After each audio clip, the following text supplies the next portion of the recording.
Lord, be with us this morning as we begin our study of Ruth and her story.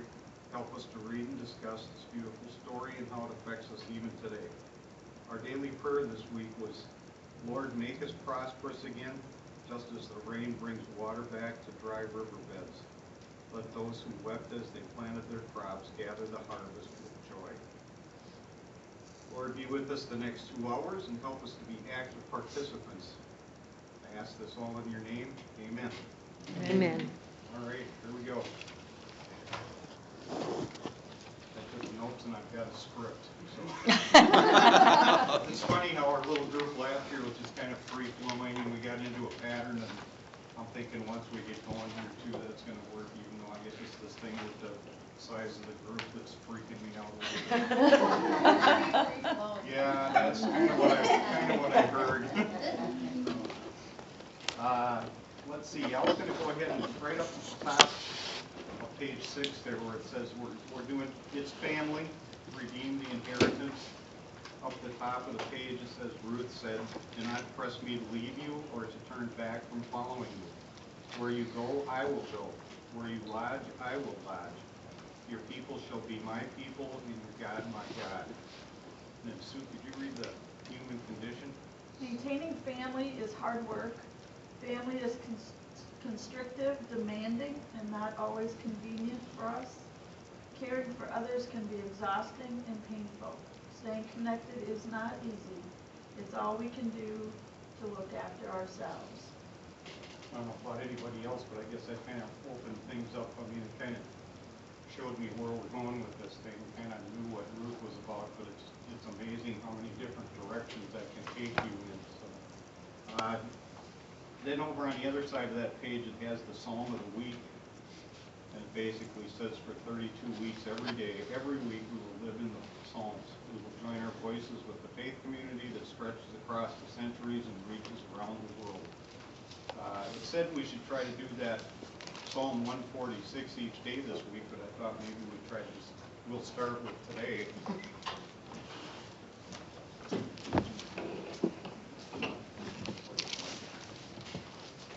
And once everybody's there, we have a volunteer to read that. Which one? 146?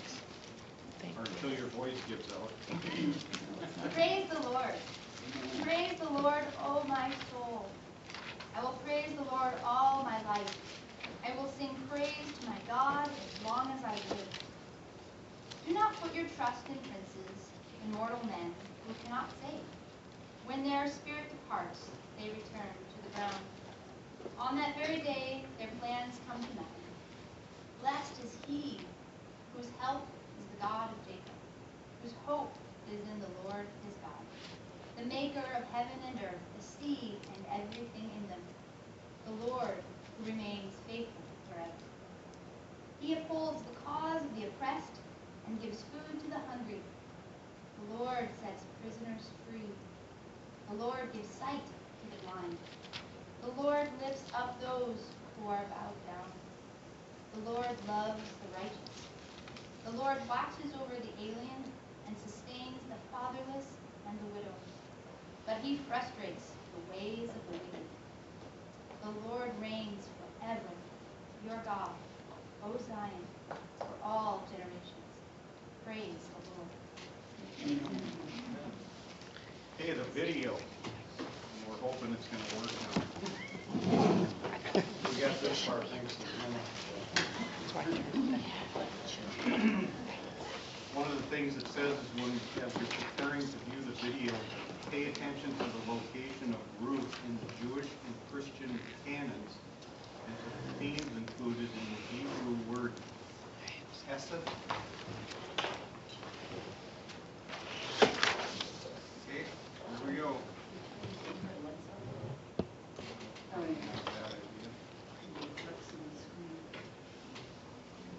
Once the lights are out, though, you'll see through the window. Could you read that again? Yeah, we can't Sure. hear too well over here. Okay. Can you? It says pay attention to the location of Ruth in the Jewish and Christian canons and to the themes included in the Hebrew word hesed. In the Hebrew word Hesed. Could you spell that? Actually, it sounds like, looks like, I thought it said cheesed, but it's C-H-E-S-E-D. But it's pronounced Hesed. C-H-E-S-E-D. Oh, yeah, you'll hear it. It's, You'll yeah, hear it. it's in the books. I remember reading it in here too. I remember reading it. I thought I highlighted it, but I guess I didn't.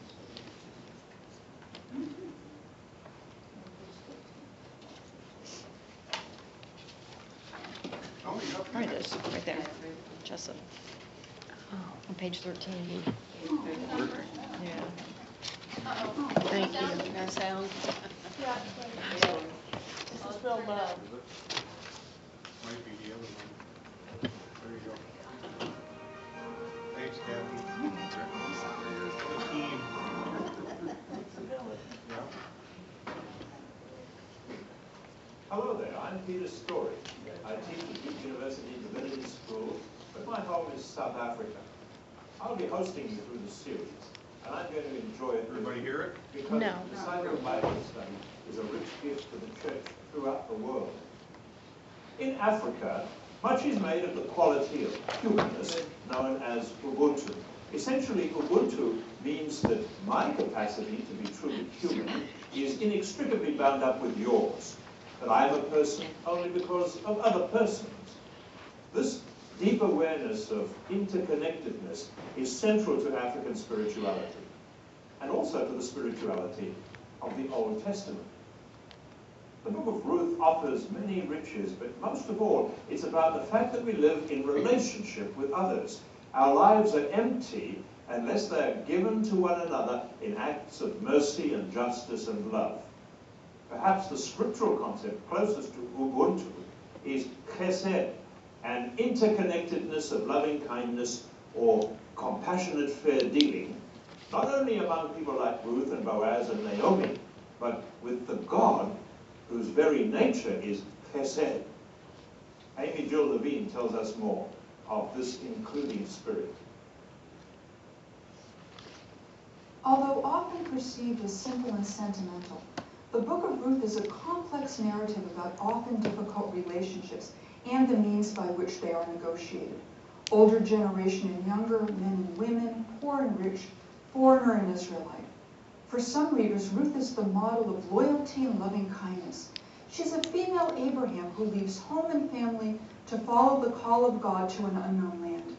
Yet other readers find in her story a problematic encouragement to forsake one's own people and an insistence that women cannot find fulfillment apart from having husbands and sons.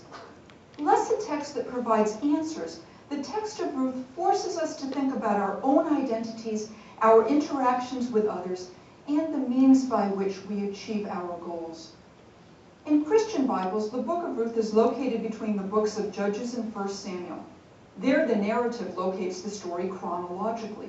Ruth begins in the days when the judges ruled, and ends with a reference to David, Ruth's great-grandson, introduced in 1 Samuel. The Jewish canon places Ruth among the Hagiographa. The Hebrew term for this collection is Ketuvim, writings. Thus, while Judaism and Christianity share the same books, the books are ordered differently. The Ketuvim are the third part of the scriptures of Judaism. The first part is the Torah or Pentateuch. The second part of the synagogue's canon is the Nevi'im, the prophets. These books include Joshua, Judges, 1st and 2nd Samuel, and 1st and 2nd Kings, the former prophets, as well as Isaiah, Jeremiah, and Ezekiel, along with the book of the 12, Amos, Micah, Obadiah, and so forth, the latter prophets. Included in the third part, the Ketuvim, or writings, are Psalms, Proverbs, Job, Daniel, Ezra, Nehemiah, and 1st and 2nd Chronicles, as well as a collection called the Chamesh Megillot, or 5 Scrolls, which includes Ruth, as well as Song of Songs, Lamentations, Ecclesiastes, and Esther. The reason for this special designation is that Jews read the 5 Scrolls in synagogues on specific holidays. Song of Songs on the Sabbath during Pesach, Passover, Lamentations on the 9th of the month of Av, in commemoration of the destruction of the Jerusalem temple, Esther on Purim, and Ecclesiastes on the Sabbath of Sukkot, the Feast of Booths. Ruth is read on Shavuot, the Feast of Weeks. This is one of Israel's 3 pilgrimage festivals. The other 2 are Pesach and Sukkot, when in antiquity Jews would come from Asia, Europe, and Africa to worship in the temple in Jerusalem. Shavuot marks the conclusion of the grain harvest, and it also celebrates the giving of the Torah to Moses on Mount Sinai. Ruth is associated with Shavuot because her story is set during the spring barley harvest, and because her journey mirrors that of Israel's ancestors. She too participated in an exodus from one land and a journey to the place of promise. Finally, the book of Ruth is read on Shavuot because Ruth is David's great-grandmother, and according to Jewish tradition, David was born and died on this holiday. The story of a Moabite widow who leaves her home, pledges loyalty to Israel's God, and finds new fulfillment in Bethlehem weaves together through plot and vocabulary the themes of chesed, a Hebrew term denoting a combination of exceptional loving kindness and loyalty, of redemption, and of inclusion. Naomi speaks of chesed first in her prayer that God would show kindness to her daughters-in-law. May the Lord deal kindly with you as you have dealt with the dead and with me. And in 2:20, she speaks of Boaz's permitting Ruth's special gleaning privileges as an indication of divine chesed. Blessed be he of the Lord, who has not failed in his kindness to the living or to the dead. In the next chapter, Boaz refers to the greater chesed Ruth displays when she asks him to become her redeemer. Astonishingly, the text associates the greater chesed with a poor, foreign, childless widow. It is to such individuals that divine chesed is traditionally shown. The Hebrew term for redemption, ga'al, and its various derivatives appear 23 times in this short tale. Redemption here is not from sin. It is rather a restoration from social marginalization, economic lack, and personal isolation. For example, Naomi, having lost her husband and her sons, is redeemed through the child of Ruth and Boaz. For this book, redemption is the result of human chesed. The manifestation of chesed and redemption is inclusion, the transformation of lives and land from emptiness to fullness, from hunger and death to food and life. Naomi, her husband Elimelech, and her sons left Bethlehem, the name means house of bread, because of a famine. In Moab, the sons marry local women, but before they have children of their own, they, along with their father, die.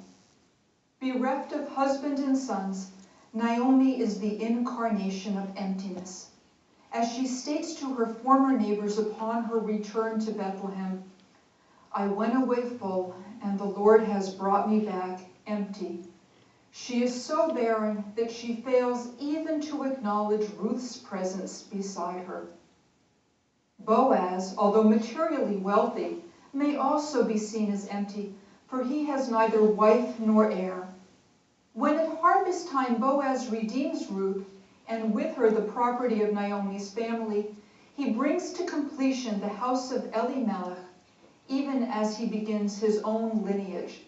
The text places his son Obed, the father of Jesse, the father of David, not in the line of Ruth's deceased first husband, but in the line of Boaz himself. And with Boaz's discovery of new life with Ruth, Naomi too moves from emptiness to abundance. Returning to Naomi from the threshing floor, Ruth brings with her 6 measures of barley that Boaz had given her. Explaining the gift, she asserts that Boaz insisted, do not go back to your mother-in-law empty-handed. Like Boaz, Naomi too obtains a new family through Ruth's chesed, as the women of the town observe, your daughter-in-law loves you and is better to you than 7 sons. And they note as well, the son Ruth bore will be for Naomi a restorer of life and a nourisher of your old age. Indeed, it is Naomi who becomes the child's nurse, as the women exclaim, a son has been born to Naomi. Finally, Ruth finds a new community, a new husband, and a new God, one who gives life. Traditionally, her story has been seen as demonstrating heavenly providence, yet its presence is not made explicit until the last chapter, where we are told that God permits Ruth to conceive. Often mentioned in the dialogue, the divine is ultimately found in the actions and faith of individual characters, for it is upon the characters, and especially upon Ruth, that the text focuses.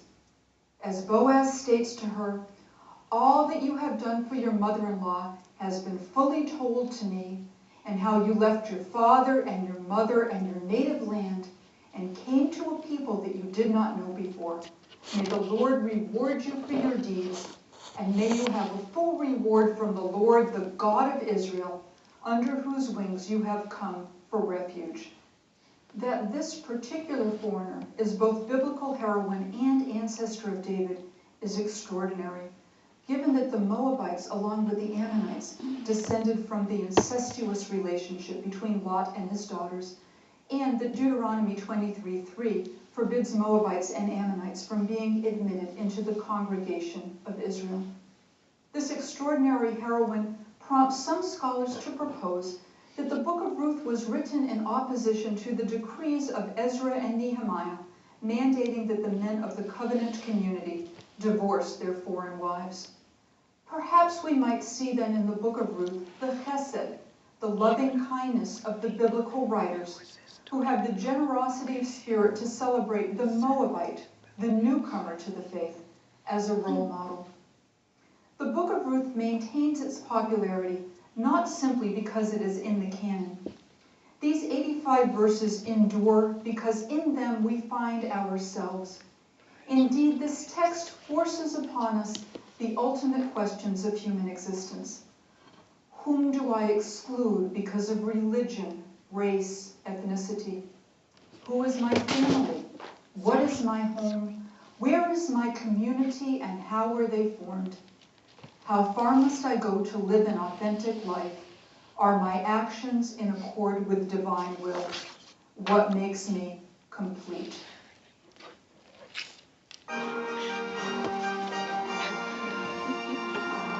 Love that music. I fell, but I got back up. Yes, you did. Always get back up. What, No, what did you hear in the video about where Ruth was placed in the Bible and why? She was placed between Judges and Samuel, because that's where she came chronologically In the Christian Bible. in the Christian Bible. And then the concept of Hesed, I can't get that S like she was saying. Hesed. I got it on the page. yeah. And they said in the Jewish Bible, she was placed among the 5 scrolls that are read on special occasions, because Ruth is read on the Feast of Weeks.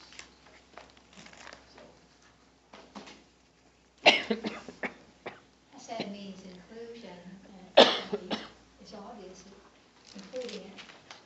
Somebody from Moab is a major step for Israel.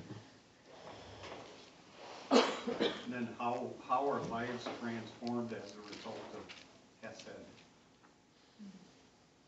I think it's finding fulfillment through others, completion of your life through others, your involvement with them.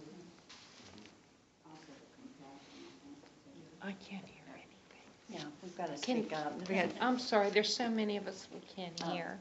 Okay, compassion, and that I just added compassion between, among dealing with one another. And I guess that the results of dealing fairly and kindly with other people kind of comes around, so that creates a fair, happy ending for people.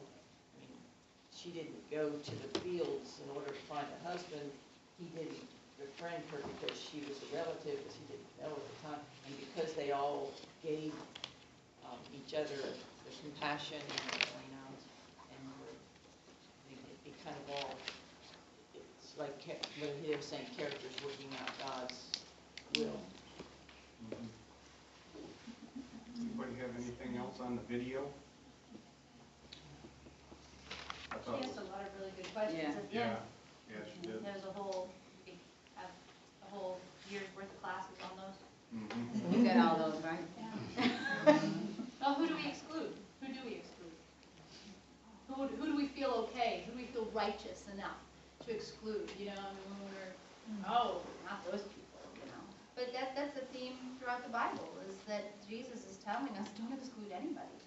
And telling different stories of how not to. You know, the woman at the well, the fact that he would have lunch with everybody. We are taught over and over, we are not to exclude anyone, and yet we continue to do so in our human condition.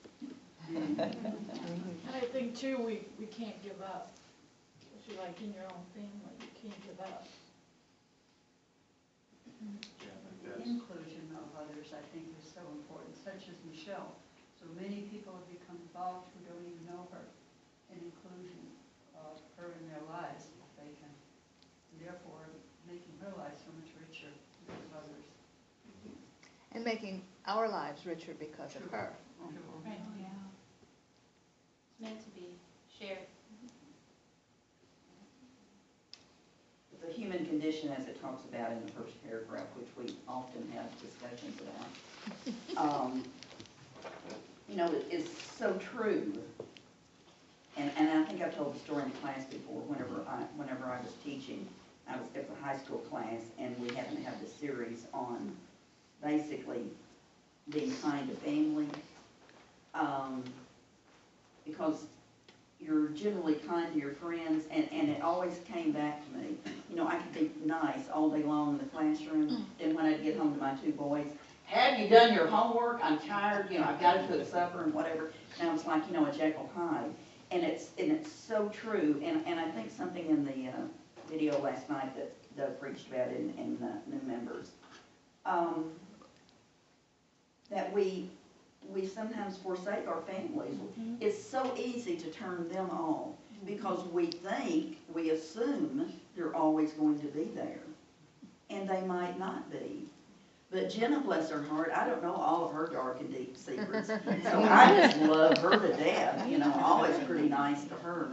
So, so I think it's awesome that in this particular time that Ruth and Naomi, and I pronounce it with a long A because I come from the South, Really? You probably heard about me, now you're hearing about me. But you know, that's just really something that we need to address. Probably every stinking one of us. I doubt that it's just me. Back in the day before I started studying the Word a lot, I thought I was, you know, the only one that did these things. But it's so true, it's so easy to turn off those that we love the most and say, I expect that of you, and blah, blah, blah. So. Well, I know there was a lot of times at the end of the day when we were both in the middle of our careers that, you know, we'd come home and one of us would say to the other,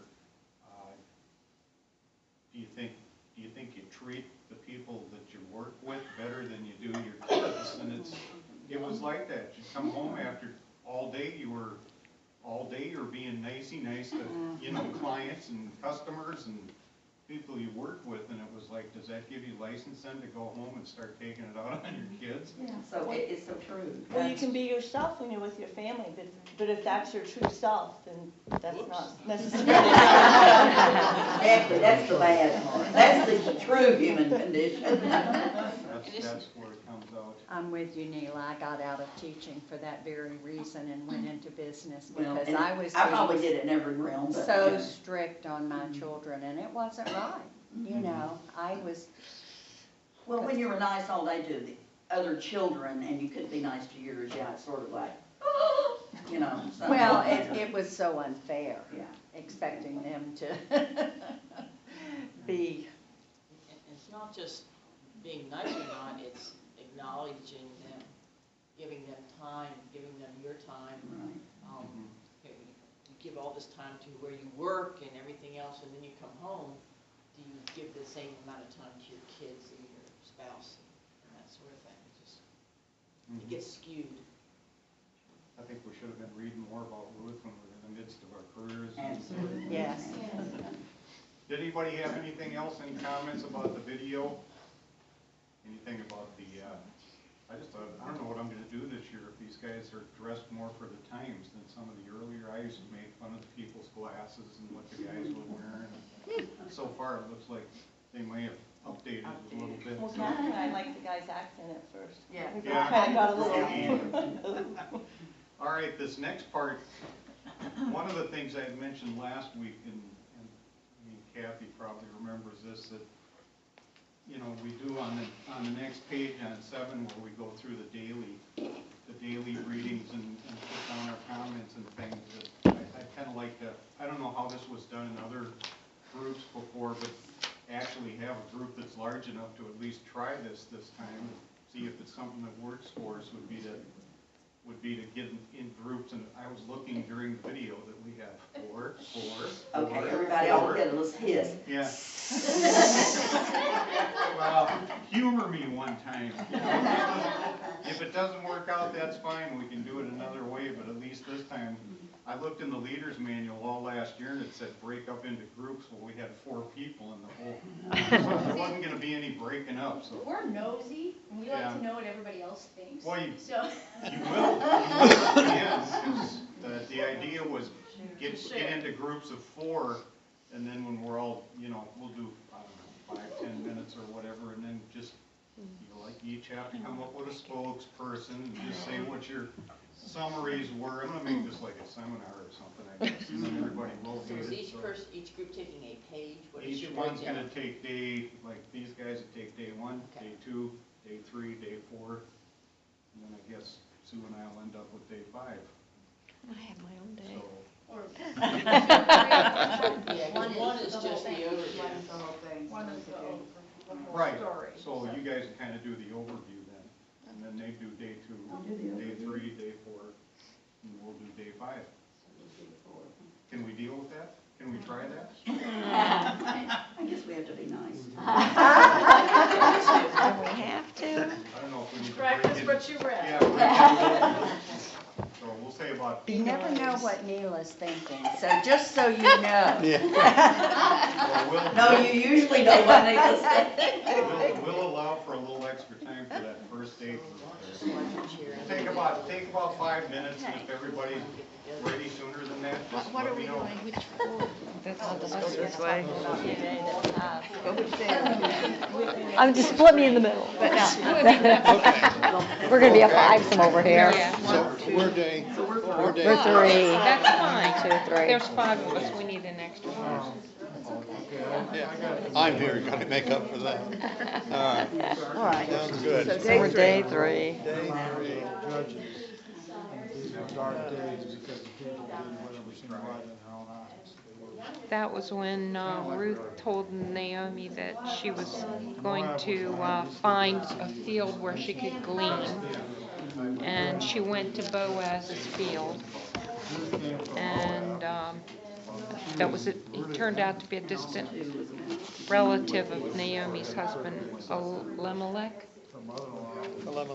Yeah. It's not the way she pronounced it in the video. No, she had total different pronunciation. She probably did it right. I'm sure she did. It's a say with authority and everybody will get it. Yeah, that's perfect. Well, I don't know how to say it then. I don't know. No, I know. No. You say it the way the rest of us say it. That's right. Oh, she said it differently. So she's wrong, obviously. Yeah, exactly. She's wrong.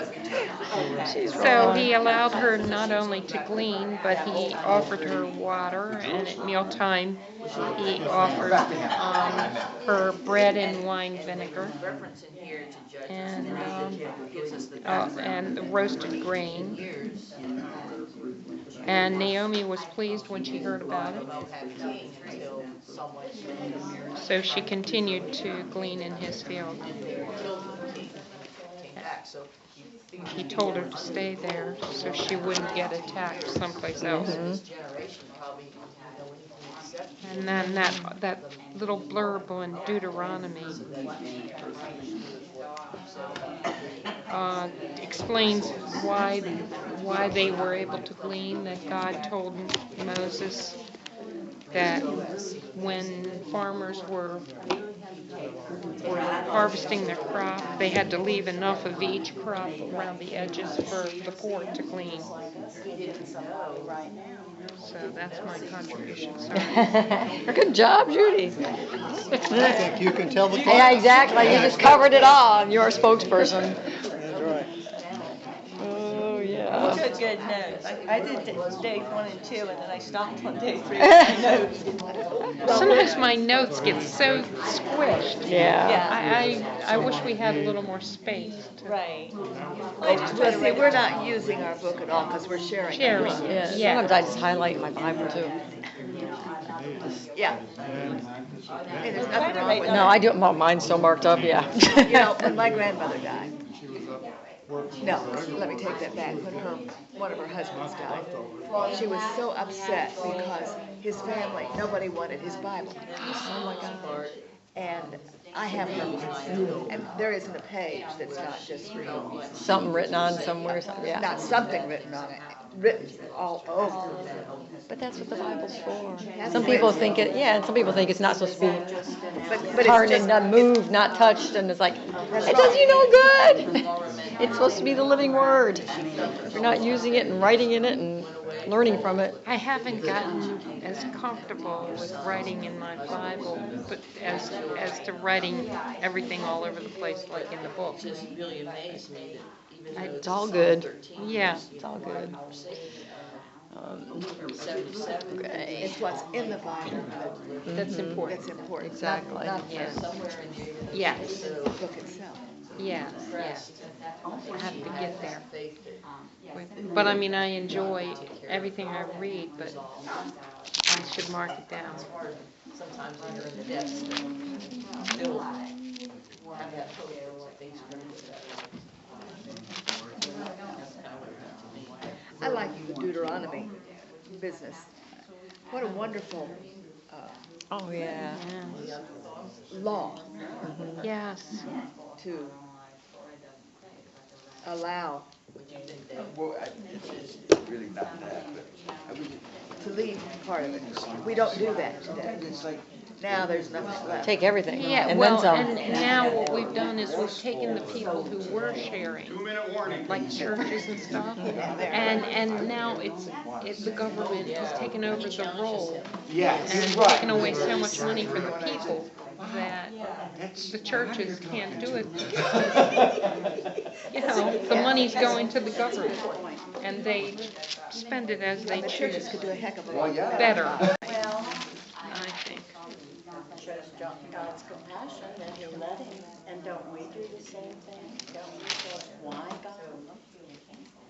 I try not to. Well, I do too, I do too, but. I have trouble keeping the festival straight in my mind, because I go back to my youth when, you know, in the fall, Yeah, that's, You know, but when we have harvest home or something, and all the canned goods were brought to the front of the church. They were stacked all over, and then they were, of course, given to the poor. Which just goes along with what you're saying, but to try and keep the different festivals that were so important to the Jewish law, well, he questioned him, I but. have a problem keeping them all straight. Oh, yeah, yes, and she went through them so fast from there that I missed out on it. And the point that we should get from it, I think, is we shouldn't have to have a festival to do that. We should do it on a daily basis. That's true. As far as, you know, you shouldn't have to have a specific day to be good to other people. It should be all the time. So I don't remember the festivals either. I'm terrible with dates and all that kind of stuff. And but she called I remember Sukkot, she called it Whatever it is, yeah. Yeah. Sukkot or something. Yeah. And it's always been Sukkot to everyone I know. So. Yeah, her pronunciation is clearly. She was clearly, I don't know where she got her learning training from, but. But I was trying to get to get it clear in my mind when she was talking about that David was born and died on one particular festival, and it Yeah. and it just sort I of never did catch that one. Yeah. I just kind of went It went right right. over. right up. Well, the thing is, she Need to put hear it it up there, again. and it was there for like 2 seconds. And You it's had gone. to pause the recording. Yeah. Yeah, I Trying to memorize started it. writing. Maybe that's, Everybody ready maybe to it's wrap for a up? reason, we don't need to memorize things. Time out? No. If we do, we're in trouble. I know. Do I have a comment on this? Oh, I wrote that down somewhere, I guess not. Okay. Everybody set? No. Finishing your thoughts? At Pentecost, Was it I mean, whatever that is. That's Yeah. the one where she, All right, before we do start It's this, Christian, I but- just want to make a comment, observation. It's just really neat just to sit and watch. Because we've been in Bible studies and classes before where everybody just kind of, you know, you're waiting for the first person to talk, and from the time Not here. we started this, it was like conversation. This is great. And many of us have been together for, this is our 4th time, Yep. so we're pretty tired. That really makes a difference. You're very confident. Did you say tired or tired? Yeah. No, that's good because I think that's going to help with the class going. Yes, I did. Going pretty quick too, which may or may not. We'll switch it next time. That's because we're all one now. That's right. Oh, yes. The very first year is when she said, get up on the table, and it's out your wahoo. You all misconstrued that totally. Say what? Is that girl with the name tag, her name tag laying down, is that Jenna? Are we sure Yes. we should be audio taping this? Well, along the line, I think we really all discovered what it was about to be true disciples. We tried to live it and walk it and whatever, and some of us particularly may fail, but I think through this, okay, let it go. But we really, really have loved the disciple program. Yes. Yep. So we'll start with day one and the first group here. You have a spokesperson. Yes, we do. She's gonna sing hers. All right. Well, just like so many times, like there's a contemporary song that goes with Ruth, you know. Yep. Yeah. Where you go, I'll go. Where you stay, I'll stay. But anyway, overall, Ruth, you know, if you read the story, it seems like a really nice pretty story, and it is a beautiful story. So, depending upon where you are coming from when you look at it, you know, you can read Ruth, and as you read it deeper and deeper, and you learn more about it, and you find out what does it really mean, this whole thing on the threshing floor? Well, why is it okay? Whatever. But then you learn about people, and you learn about how they interact with others, and the compassion that they would have for each other at that point. That's where, again, that essay comes in. But also, when you break it up into each part, we talked about that, you know, Israel was in bad shape at the time, and, you know, the famine and things that were going bad and would move someone from one place to another. Well, God had such an amazing plan because they needed to go over there to go get Ruth. They had to go get her. They had to go get her to come bring her back. So there had to be a famine in the land, so that the family had to go get her so that she could meet Naomi. And Naomi, even in her despair and in her emptiness, always still had God. Ruth felt that. And without Naomi's amazing faith and her ability to share that faith, even in her despair, to have Ruth be like, you know what? I'm going with you because that there's so much hope there, even in this. And she would go with her. That's an amazing witness, even amongst the despair. The other is that, you know, this isn't Moabite woman. Again, an outcast. Again, someone who is not in the in crowd. You know, yes, it's supposed to be this exclusive club, the chosen ones, but the chosen ones were meant to be a light to the world. Not meant to be the only people, just the chosen people to show their light to everyone. So God accepts all prayers. He accepted Ruth's prayers. He answered Ruth's prayer. So even though at the time in Judaism it would have been what? God can't answer your prayer, you're not one of the group, he showed very clearly that God answers prayers and blesses all. Thank you. And just so you know, you're not the only one. I've been doing that ever since we started listening to contemporary Christian music. I'll be looking through a lesson or reading the Bible, and I'm thinking, oh, third day. Jeremy Camp, you know, or somebody. Or and you it's break like, out into song. Yeah. Yeah. That's like, I mean, when we were reading that at the top of page 6, when we started, it was like, wait a minute, those are lyrics. Also. Great, You know, thank you. I'm not sure if all the younger people in here know. Did y'all know that we used to have Whither Thou Goest, I Will Go sung at weddings? It was sung at my wedding. And it used to be a very popular song. Since Courtney was from Kansas and I was from Florida, it was very important. Look where we are. Well, thanks, Jenna. How about the day 2 group? So, okay, the background on this is that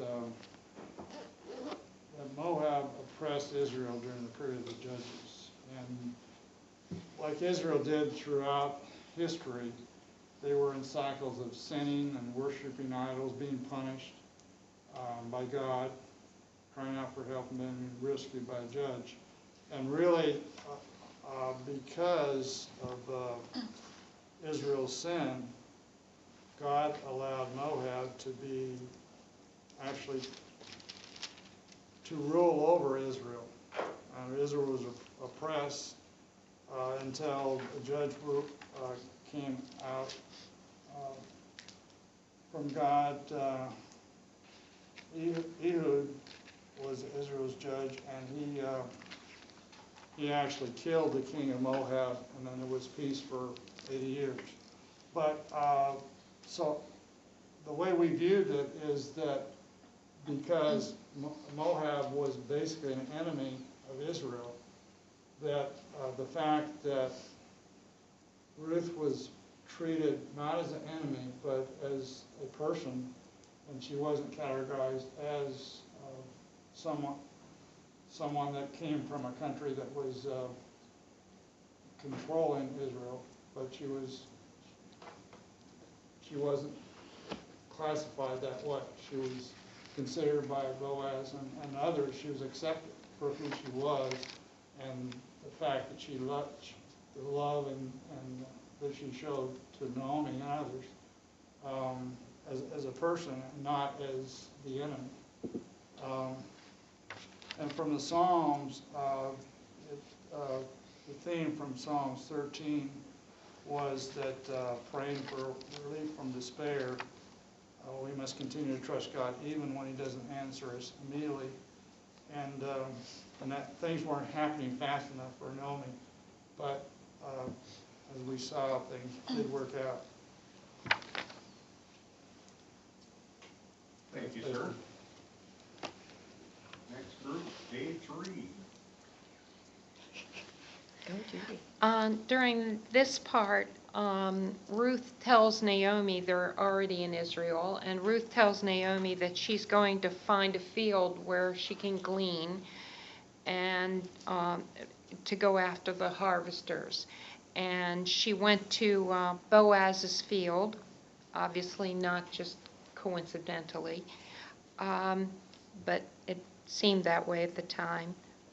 He turned out to be related to Naomi's husband, Elimelech, and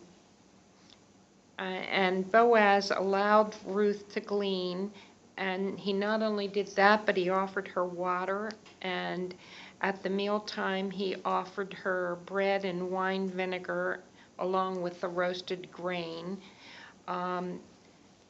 He told her that she should come back and that she should stay with the servant girls, and if she went to another field, she might be attacked.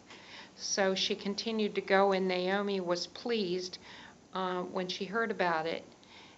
And from the the reading in Deuteronomy. I have Leviticus here, but I don't think Leviticus was part here. Oh, yes, it was. Oh, in Leviticus, we learn to be holy and make sacrifices to God from the harvest, and to leave enough grain for the poor to glean from the field. And they repeat that same thing in those verses in Deuteronomy. So that was another way that the wealthier people who had fields shared with the poor. And in the Psalm 69, we learned that when we are most rejected, that's when we need God the most. So. All right, thank you. Good job. Next group. Okay, day 4. We had the 3rd chapter of Ruth, and we pointed out that it points out good characteristics of the characters. Ruth, she got a reputation of working hard in the field. She was commented about her by the woman to Boaz. And it says in our book that God does look for you to, take action on your own. And Boaz, who cared for his workers, he sounds like a very compassionate man. He was concerned about their safety, saying, work in my field, don't go over here, because you might be harmed. So it shows the good characteristics of people. Now, the story in Genesis, it's not quite that way, but in the end, it shows the good characteristics of the father, Judah. In that story, she's married to one of the sons who dies, and then just like the story of Ruth, the custom was the brother was supposed to marry her. And he does, but he's doesn't seem happy with the situation, because he doesn't want to impregnate her. He takes steps not to. And he dies too. And at that point, the only son left was the younger child.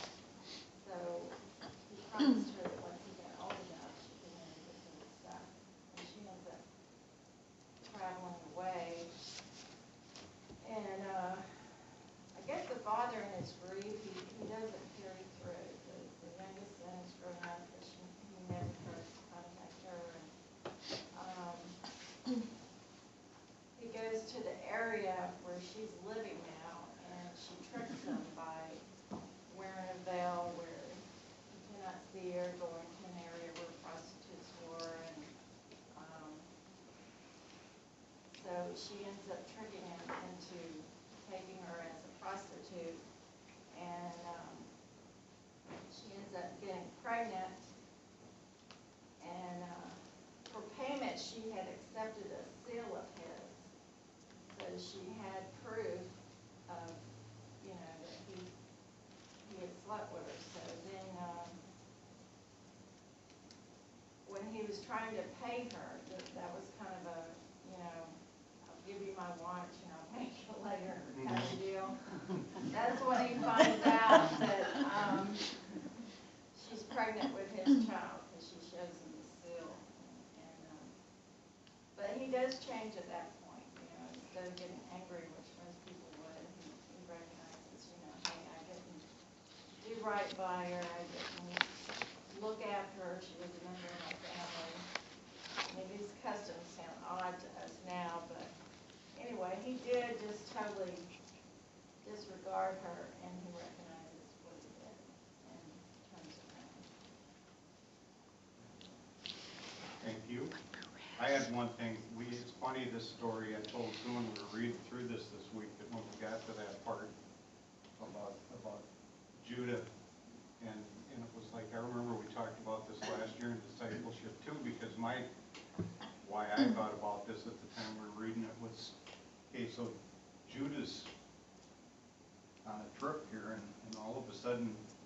trying to figure out why was it okay for him to make use of this person, regardless of whether he knew who that was. I guess it's like, wait a minute. It seems So hypocritical. prostitution was okay at that point? No. If you weren't related. Yeah. I don't know, it was a strange world. I guess it Yeah. makes a difference. I don't know, but that part That's of, the part we missed. yeah. If they weren't related, but it was like, then there's where it says where he was mad about this, when he found out he was mad about it, it's like, well, what about what you did to begin with? So there's, I don't know, it just kind of threw me for a loop. It's like, I don't know, there's places in the Bible where some of these things happen and it just doesn't make sense, but what was mentioned was, the fact that some of these things that existed back then, and we'll get into that more because it wasn't just with people and families, it was land and everything too, so. But also, God always uses imperfect people. Right. Yes. Right.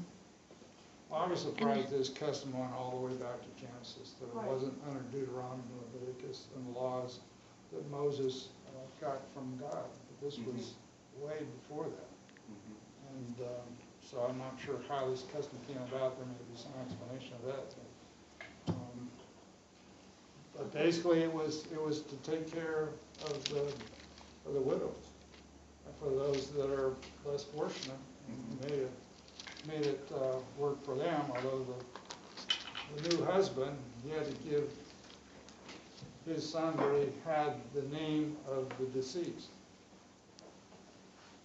Which, Well, in that time, it wasn't like, if someone didn't have, in their culture, if a woman didn't have a husband or a son to take care of them, they had nobody to take care of them. So yeah, that was the point. it wasn't necessarily the kind of marriage that, this person chose this person because they were in love and they wanted to be, but, they accepted another person into their household as a wife rather than as just a servant, so that person had a status and had the ability to have someone to take care of them. They would be part of the household and they would continue to take care of the household, but it wasn't meant to be that same kind of marriage that we think of as marriage, people consenting to be married to each other. But she needed someone to take care of herself and any of her other family that, she had young children or something like that. Because she had no other prospects otherwise. But those capabilities. Maybe that wasn't all bad. Those marriages lasted, as opposed to marriage today where you marry for love.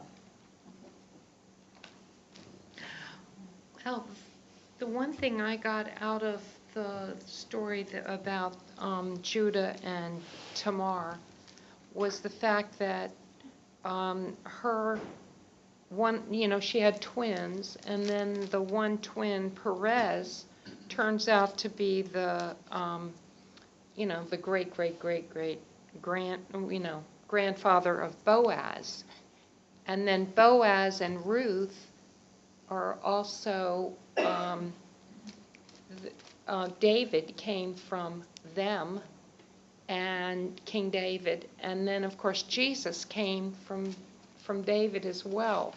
So, like Barbara mentioned, God uses imperfect people. And Ruth was the descendant of the prostitute that of Jericho that helped Joshua. To break down the city. So, that's the other thing, the imperfect people God used to redeem the world. So as imperfect as we each might think, we all have a purpose as well, and it's are we, back to the video, are we living in divine will? Are we doing the things that we can do to follow what God is nudging us to do? Because as imperfect as we might be, there are things that we are doing today that can help further His kingdom. Thank you. Well, we did 5. We kind of wrapped that up, and we had written down that it was about how God masterminded Ruth's life to carry on the family name and property, and it was about Boaz marrying Ruth and talked about the property and everything and how there was laws that it wasn't just the family, but it went into property and belongings and things. It talked a little bit about the Lord coming to Jeremiah, and then the was it Matthew and Psalm. There was two of those where it was just who was related to who. And out of all that, I guess the part I took out of that was what was on the video too, and it just the important thing: Obed, Jesse, David. You know, there's the line. That's the main part of that. So, anybody else? Anything else about the daily reading? Well, I think that worked well. Maybe not with another group. So now you know what you have to look forward to. Okay, then I was going to, page 8, where it says fruit from the tree of life. We're going to volunteer to read that.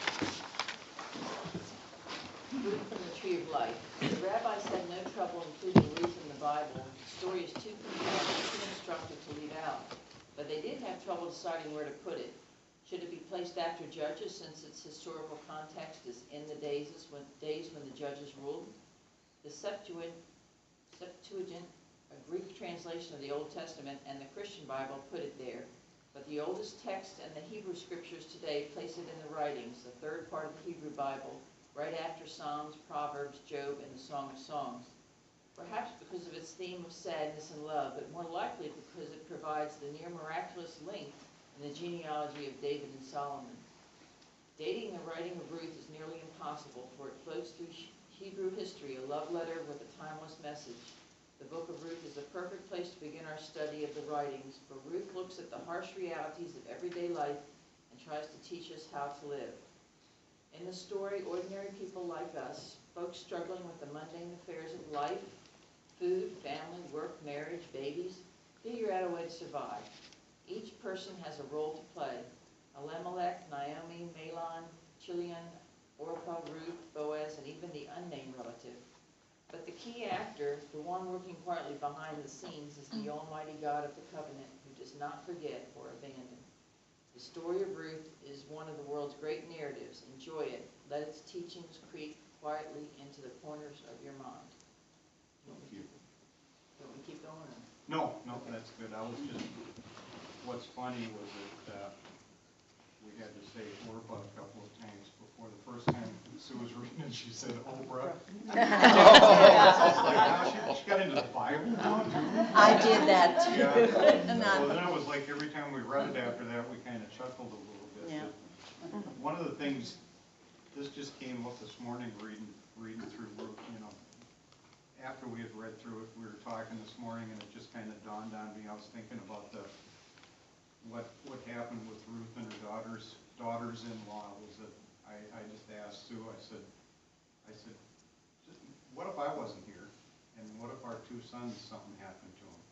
I said, can you envision that you'd be taking your daughters-in-law under your wings like Ruth did? And it's like, there's a lot of times when I try to contemporize things, you know, it's like, you know, how would you react to that? Would you do what Ruth did?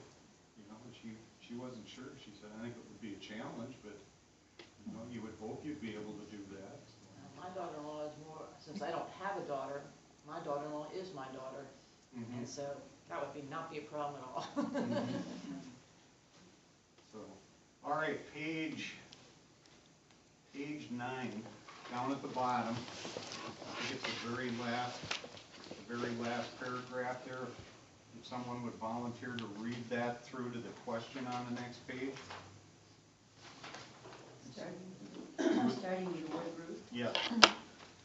Ruth faced the same decision. To go home would mean some semblance of security.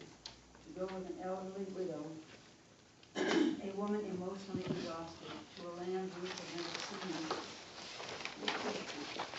What if the town rejected them? Where would they live? What would they need for resources? What if Naomi died? But it continues, Susan. But in her heart, Ruth must have asked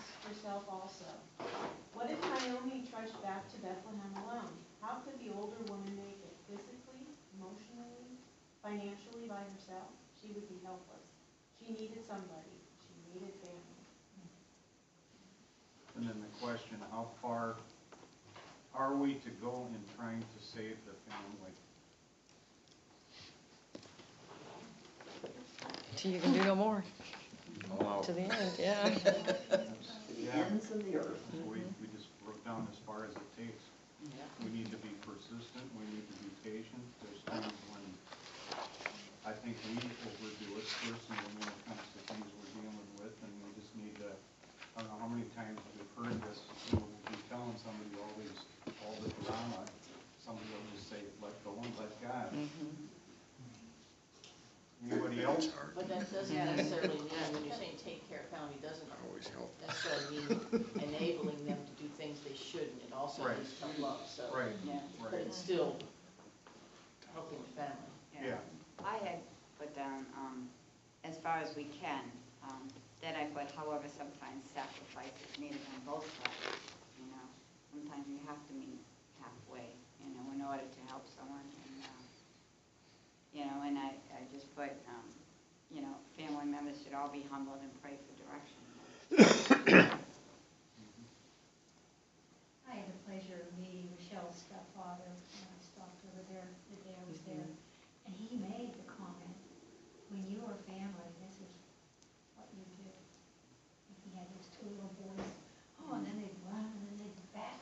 It was so interesting because he was not a young man, but he was willing to be there because he knew that's what he wanted to have done. And excuse me. That's right, that's the way it should be done, but you hear so many cases of people being in nursing homes or whatever, and the family abandons them for whatever reason. I mean, I don't know if they just can't face it or what, but you never visit. And they're sons and daughters, but, and then there's cases where we have a friend where her mother is in not a good situation, but she ended up, our friend was doing more. There always seems to be one of the siblings that carries the load, and then the other siblings kind of, then at the end, when the parent dies, then the other siblings wonder why they don't get their share. I mean, it's real, you hear that all the time. It's not, Yes. it's not the way it's supposed to They be. did in that. I mean, they should all be participating together and not worried about what their share might be. But, I mean, there's, in my immediate family, but, relatives that, they actually, the sister took care of the parents. And now the brothers will not speak to the sister because it was created a division because they thought, well, she got more than it was spread out. It wasn't equal. But, I mean, she got what she deserved and they got what they deserved. So. But then Some- that's not family, that's not being, that's not, Well, exactly, that's part, that's not. that's caring about But the they- inheritance rather than the people. Well, and that's the point. That's not, Well, that's that's not not how way, my sister went That's the into way it, it but is, that's though. how It it is, unfortunately. that's not the way it's supposed to be. But Absolutely. sometimes in the real world, we don't. I think that's a Yeah. human condition. Well, it is a human condition. I wish that way. Well, I have so many people that work for me that they are on their own. They might have a child or two, and they're on their own because their parents either disowned them, pushed them out the door, told them they're not welcome. They have no one. And it strikes me that, you know, when you're talking about what family should be, and when people don't have a family, or they are orphans by way of not death, but by, you know, rejection, that those are people who could so use the idea that they are not rejected by all. And in Jesus' great commission to love your neighbor, sometimes, you know, who is your neighbor? Sometimes do we need to think, who is our family? And maybe our family just isn't, maybe our neighbors are our family too, so maybe is everybody our family? just because there are so many people that could use, that have no one, and don't think they have anybody who could love them. Well, that goes back to the tape, Yabunda, that term in the beginning. Very much. You're not human unless there's other humans. An example of that connection was with my family, with my husband. He has 4 children, and when he went into the facility, the nursing home, I sent them all pamphlets of the place and explained what was happening. That was about 3 months ago. We've never heard from any of them. How he's doing. So, but I have the privilege of spending these last times with him, and they don't. It's their loss. And I think that's happening more and more. We have a friend whose wife was a nurse, very active, and she's also in a home now with Alzheimer's. And the children, for some reason, blame the dad. And, I mean, they're furious that he put her in the home when he couldn't take care of her anymore at home. And They don't understand. I know, but isn't that sad? They just How? want to blame too. Yeah, or they're Push in blame on denial. someone else. You know? They're in denial that she has. Yeah. I know, Yeah. but it's If so you've never been a sad. caregiver, you don't get it. Yeah. Exactly. Well, you know, if you go to these facilities, and, you know, you see the people who are visited on a regular basis that are not abandoned, and then you see those who are there who have never had one person visit. And it's very sad, but maybe that's where we as the church could do a better job, I don't know. I have concerns for Elaine Lester now, Yes. because Jim was there with her every day at Superior. His Jim, I don't know if y'all knew Jim Lester, well, he was a member here forever. And he, because I would go visit there in the memory ward, and he was always there with her, and I just wonder, you know, what, and she certainly wouldn't understand. She hasn't known anyone for years and years Yeah. herself. We knew her before she was married to Jim. I mean, we're going back Going back a long time. 30, 35 years, I guess, you know. And, you know, she was a nurse and a very vivacious person, and after her husband died, and she and Jim got married, and in the beginning, she appeared to be the strong person, you know, and as far as I was concerned. And then, boom, this happened to her, and Jim just really took care of her to the best of his ability, and beyond. And now, yeah, I know. she's. Even not knowing, there's a connection there, even though, you know what I mean? But you were speaking about neighbors sometimes being like family. And some of the caregivers at that Superior are like family. Oh, absolutely. They're absolutely wonderful. Yes. There's one aide I saw there one time with an elderly lady. She just washed and combed her hair, and the woman was looking at her with such love in her eyes. They're great. My mother was, she didn't have Alzheimer's, but she had severe dementia. She didn't know who I was the last couple of years either. But when we would go there they loved parties where she was in this memory care unit. And so anytime we'd go to do something for my mother for an anniversary, she didn't know why. She didn't know it was her birthday or whatever it was. But I just remember we'd always go in there with balloons, and everybody would get a balloon to put on their wheelchair or on their wrist or something. And so you'd have 10 people walking around all celebrating your birthday on the same day because you know, and the attendants, they would tell me that most of the people in that unit didn't ever have anybody come in. So I was like the daughter for all these people. Yeah. But I couldn't celebrate anything for my mother without saying happy birthday to everybody. Whatever. That's funny. What fun.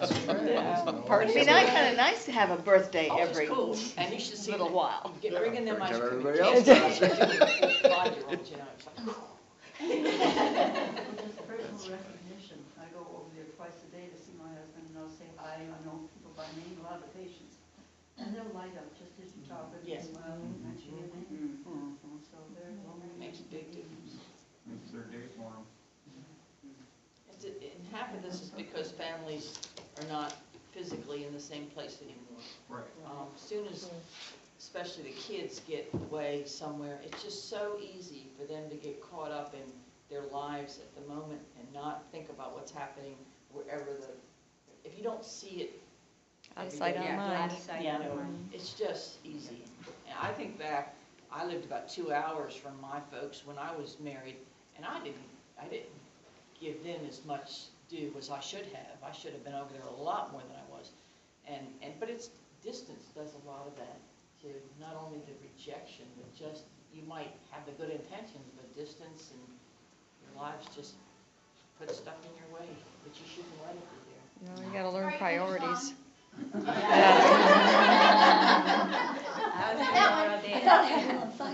it's trivia, you need to come up with, where you come from in the Bible. No, yeah, exactly.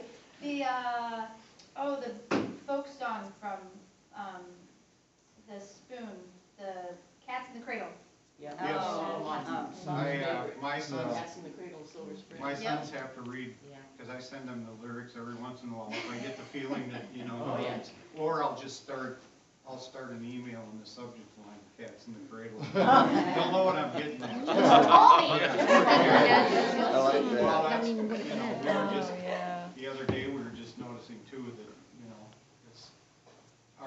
we try to do Facebook, we do whatever we possibly can to communicate with one of our sons, lives in Billings, Montana, and he slips, a week will go by, a week and a half, no call. A month would be good. Not 6 even, months. not even with Facebook and Facebook chat, it's like, okay, we don't have to put comments on Facebook anymore, we can put them on chat now, and we know he's just gonna, we went for over a week or something, he probably posted a half dozen times different things on Facebook, and he put something about a basketball score or something, and I think it was a Minnesota basketball game or something, so in the comments, I just figured, okay, I'm gonna put it in Facebook chat, he's gonna ignore it. So I decided to put a comment under this comment he made about this basketball game, and in caps I wrote, "Go Gophers, ... call your mom."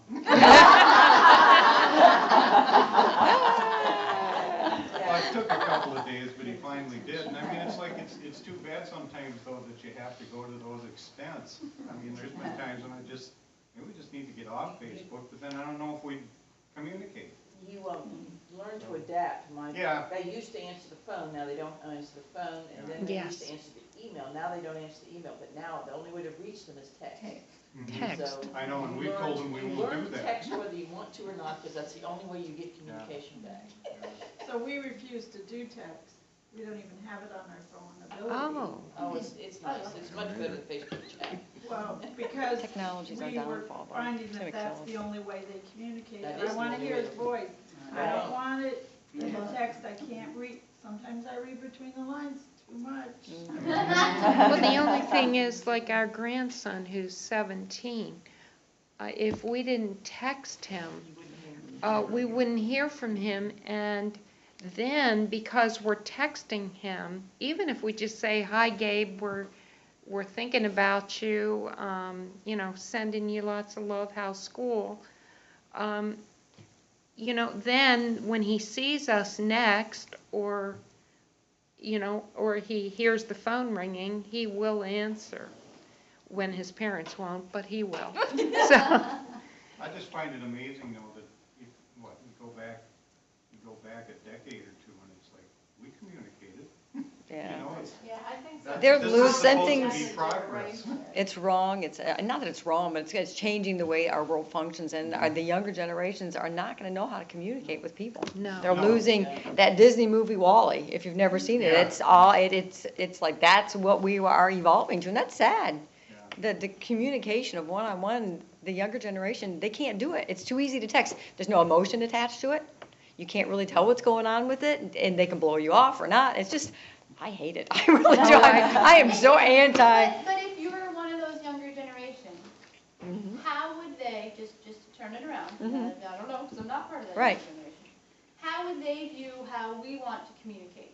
Well, they think it's Instead of- stupid because they're it's like- old school Right, and well, whatever. oh, but they don't do it right. And Right. They, why do they want me to do it this way and that kind of thing. So just as maybe our grandparents or great-grandparents would think that we were insane for how we choose to communicate in a more open way and we tell people something rather than being stoic and, whatever Right. that would be, each generation is going to find that. So don't be too harsh on them. They're fun. No, but I think, but they are losing that personal contact. You Yeah. have to have personal contact And to, that's a trained thing matter of in person. priorities. Because my 15-year-old, she's very good at communicating. But each kid's gonna be different. right.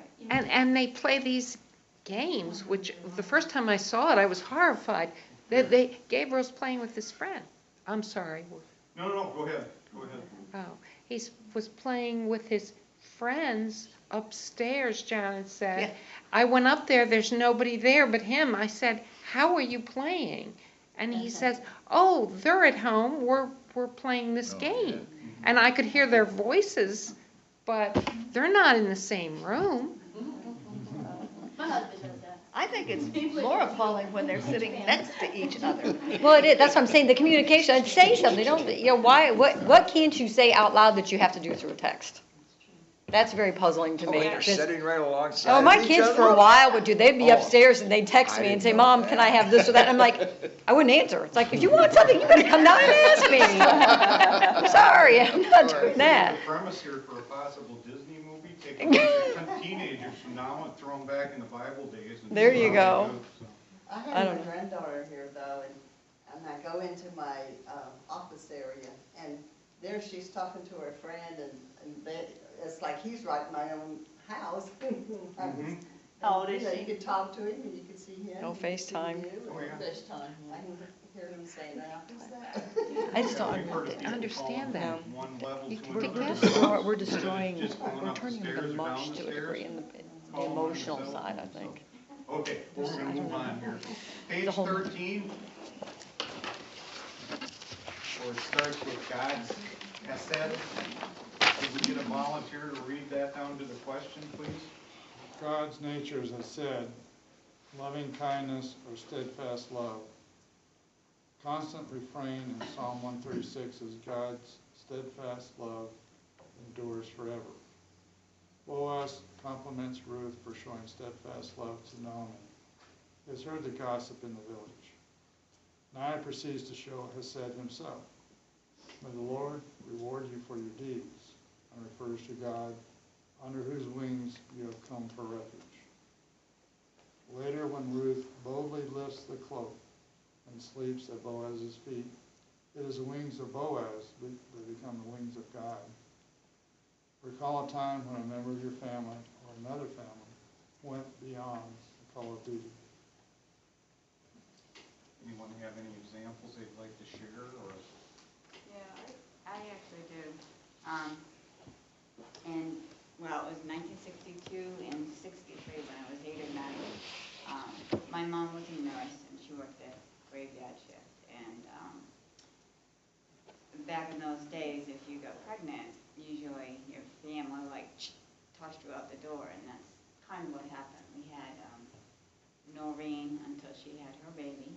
She was in our home for 9 months. And I think my mom kind of wanted to show me an example, but I think it was mainly because these were nurse friends, and they didn't have anybody. Noreen's parents said, don't even bother coming home.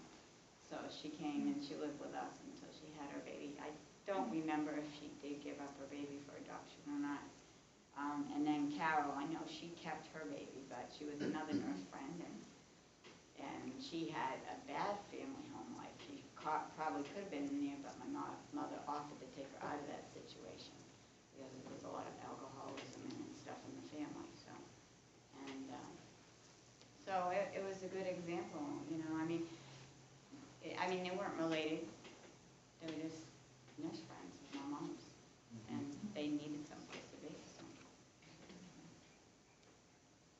Yeah, we put down there, it came up earlier when we were in the earlier discussion that, we thought about my brother up in Minnesota and the situation with, they're still back up in Minnesota and we're moving around the country, and my mom couldn't take care of herself anymore, so my brother and his wife took my mom in for 2 or 3 years. And I thought that was, I mean, we've had other ones, but that's the one I thought of first. I always think of being a retired person and how my life has changed from being a working person to retired. And I see grandmothers and grandfathers who are retired taking in the children of their kids for one reason or another, sometimes permanently, sometimes just for a while. And I think they've really put aside their life so that they can support this child or children. And I always think that's just an amazing thing. Yeah, that's true.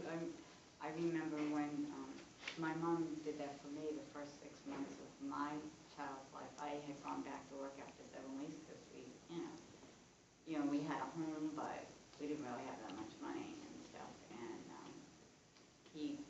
my ex was making, he was an electrician's helper at the time. He was going to be an electrician. So we didn't make much money. And so in 7 weeks, my mom, for the first 6 months, she watched my child. So that was a big help. And I see that at work too. There's a woman that had twins, and she and her mom has continually, and her sister has watched the kids. I mean, you do see some families that really bond together, and it's nice to see that they help each other. Anyone else? All right. At this point, I think we're going to go, everybody go to Ruth 4 in the Bible.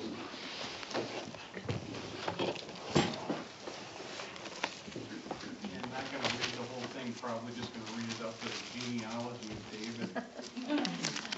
Because those, I don't know, aren't my favorites, I guess. Everybody there? Eventually. We'll wait for you. I'm coming.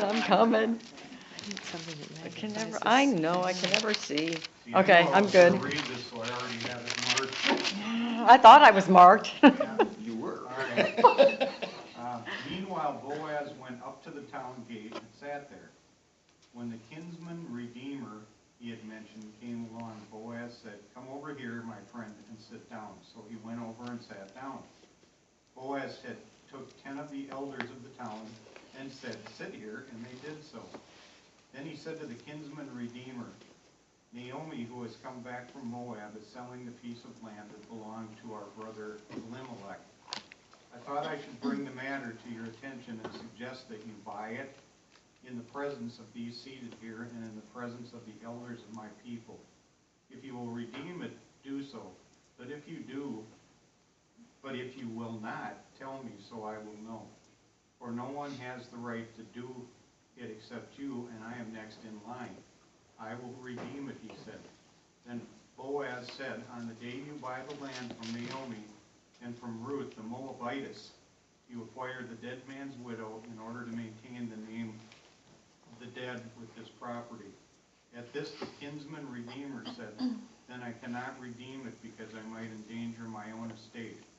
You redeem it yourself. I cannot do it." Can you pick it up there, Steve? Now, in earlier times in Israel, for the redemption and transfer of property to become final, one party took off his sandal and gave it to the other. This was the method of legalizing transactions in Israel. So the kinsman redeemer said to Boaz, "Buy it yourself," and he removed his sandal. Then Boaz announced to the elders and all the people, "Today you are the witnesses that I have bought from Naomi, all the property of Elimelech, Kilion, and Mahlon. I have also acquired Ruth the Moabitess, Mahlon's widow, as my wife, in order to maintain the name of the dead with his property, so that his name will not disappear from among his family or from the town records. Today you are witnesses." Then the elders and all those at the gate said, "We are witnesses. May the Lord make the woman who is coming into your home like Rachel and Leah, who together built up the house of Israel. May you have standing in Ephratah and be famous in Bethlehem. Through the offspring the Lord gives you by his young woman, may your family be like that of Perez, whom Tamar bore to Judah." What they ask in the leader's manual, it just says ask, well, you don't have to close your eyes here, but it's ask people to close their eyes and imagine themselves as Boaz. Wow, what do you think what was he thinking, or what was he feeling before he did these things? In your own perception, we don't know what he was thinking, but we have an idea. One of the things that came to mind to me is that Boaz was a wealthy person already at the time, and I'm sure anybody would have wanted that property, and he already knew her, and so he probably would have been obviously glad to take this responsibility, take the property, take the new wife, but he respected tradition and the family values that he would follow, kind of go against his own feelings and follow the family tradition to make this offer to the other Redeemer, which I thought was a pretty interesting thing, because he thought it was in her benefit as opposed to his own. And of course, it worked out okay, but I just thought it was, he could have not even done that. He could have just claimed it without going through that process. So, And yet then it would have been able to have been contested. Then the other person could have said, you ignored my right first, then I'll contest it, and then I'm going to get it because I can contest it and it was my right, rather than allowing the person to say, no, I don't ever want another wife. Or he loses sandals. Yeah, I wonder what to do with the other side. But you're used to notes at the bottom of our Bible. Do you realize that having a note in the scripture itself means that they, even in that time that they wrote it, it was already possibly archaic, so they had to explain it too in the writing. That's true. I think it is wonderful. Think what would happen to all of the lawyers. Yeah. All right. Great idea. Here, here. I'll start wearing sandals. Only one. Then they start spitting on the sand. You're in trouble. Oh, yeah, that was very good. By marrying her, it seemed as if he had no family prior to that.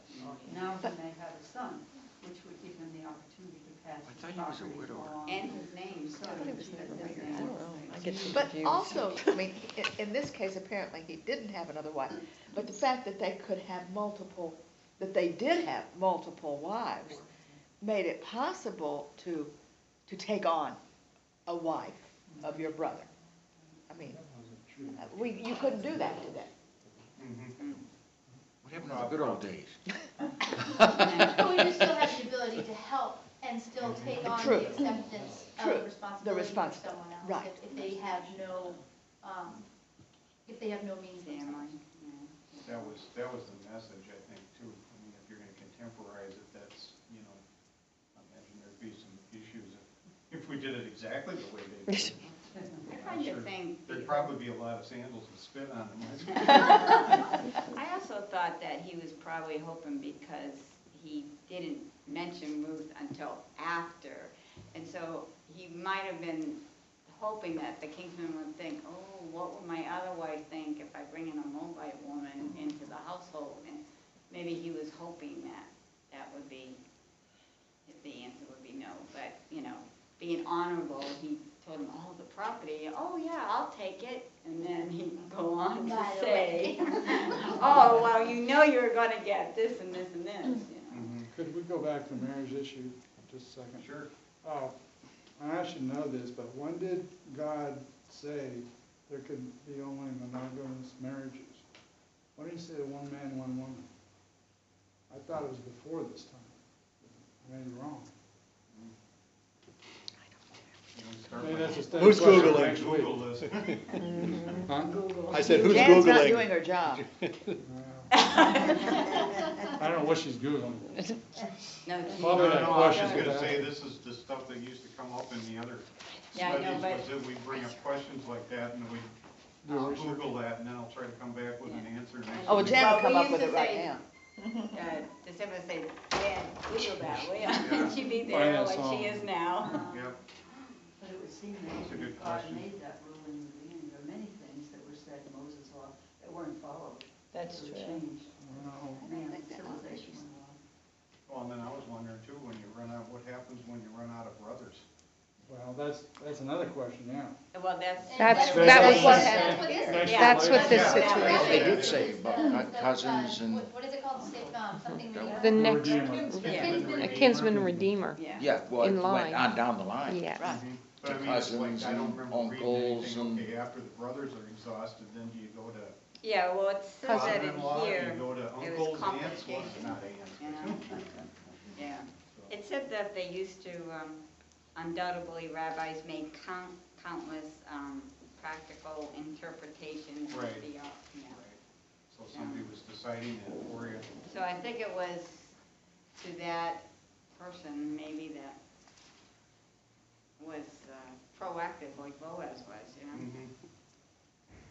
All right, page 13, marks of faithful community. Can somebody read that chapter down to the question, please? Disciples take family seriously, giving high priority to family responsibilities, even extended family, often at considerable sacrifice. On occasion, we reach outside family to include others who may not be blood relatives. Disciples also seek social and political structures that strengthen family life. Name your priorities that strengthen your family life.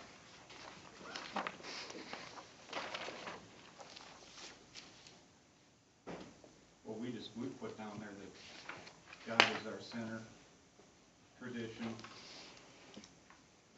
As an example, I'm not gonna go into detail, but we've restored relationships with people in our extended family that we didn't think there was much hope for, but we kept doing it until this particular relationship probably became better as time went on, to the point where now we communicate all the time with this person, so.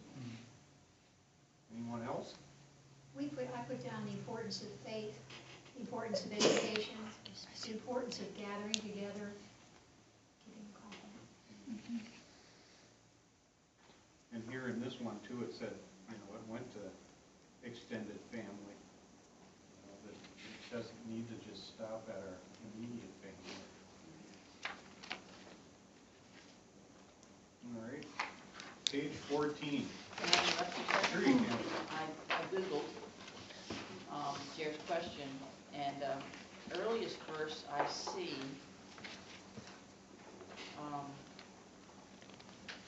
no, actually, it's the earliest verse. Under Deuteronomy, it's chapter 17, verse 17. Neither shall he multiply wives to himself, that his heart turn away, neither shall he greatly multiply to himself silver and gold. And I'm looking old, there's a lot of New Testament verses, but I'm trying to look at just old. Leviticus 18 says, neither shalt thou take a wife to her sister to vex her, to uncover her nakedness besides the other in her life. So you may be right that if I don't see exactly one, but of course the Genesis, therefore shall a man leave his father and his mother and cleave unto his wife, they shall become one flesh. But you go on, Solomon had many wives, and that was after this time. You can understand, he was a king. Well, yeah, but that doesn't mean that these people did things the right way. It just means that they did them. What has changed? Nothing. Well, I mean, Adam and Eve, 1 and 1, but just because, you know, I don't know. But the culture said you could have The many culture wives. said, yeah. And possibly part of that culture was simply, like I said, where the second, third wife wasn't necessarily to be that same kind of, you know, that's what first wives were kind of thing. But so that was somebody who was in your household that you were responsible for, but wasn't a servant. But also, Slave girls that were, if the person was barren and then she had, and then the slave girl was to sleep with the husband, she sent him in. Look at Yeah. Jacob. Yeah. Yeah. But also, marriage was for procreation. I mean, today, we have a whole different concept, I think. Many women died at childbirth, remember? Yeah. You know, this was a, So that if you couldn't have a child by one wife, you had to, you keep took them another alive, wife right. in order to have children, because women. in order to have boy children. Women couldn't have property. Yeah. I mean, the property, Naomi had to sell her land because only men could own land. I mean, basically, according to the tradition of the times. Yeah, and much of what's true in Ruth as far as, and the Old Testament, does not carry over today because women, if our spouse dies, we have something. We're not at the will of the rest of the family. Lawyers. The lawyers. Well, we may be at theirs. Say it, say it. Say it, men. The main verse that I quoted is from the New Testament from 1 Corinthians, and it says, nevertheless, to avoid fornication, let every man have his own wife, and let every woman have her own husband. So, that's, I mean- I think that multiple wives is a matter of human nature. It's not biblical, because you think of other people of other religions, they have multiple wives too. So I think it's more the human nature thing, that they want more than one wife. Any society where women are demeaned, I think, you get that. Where women are property, and you see that in other cultures today. Yeah, What was the one she just said? That was, What was the Like verse the you just Canaanites, said? Yeah. It just says, oh, The women are one only you supposed to just have one, Googled. the flowers, the bee goes 1 and pollinate them. Corinthians 1 Corinthians 7:2. 7:2. Chapter 7, verse 2. Okay. Okay, go to the top of page 14. That's all right, thank you, Jan. We'll, I'll remember that. You bring that with you all the time then? Oh, yes. So Oh, yeah. instead of having to wait, we can just say, Jan. Instant Put gratification that up. generation. Yeah, what were we just saying? So what threatens relationships of loving kindness in families? Too many wives.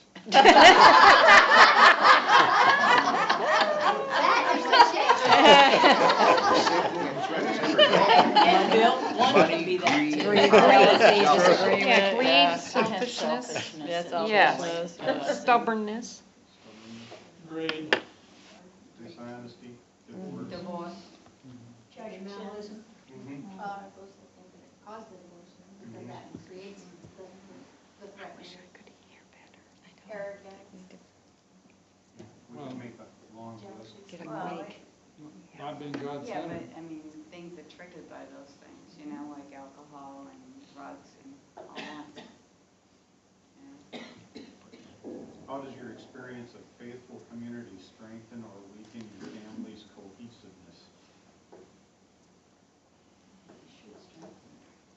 You know it's important. Mhm.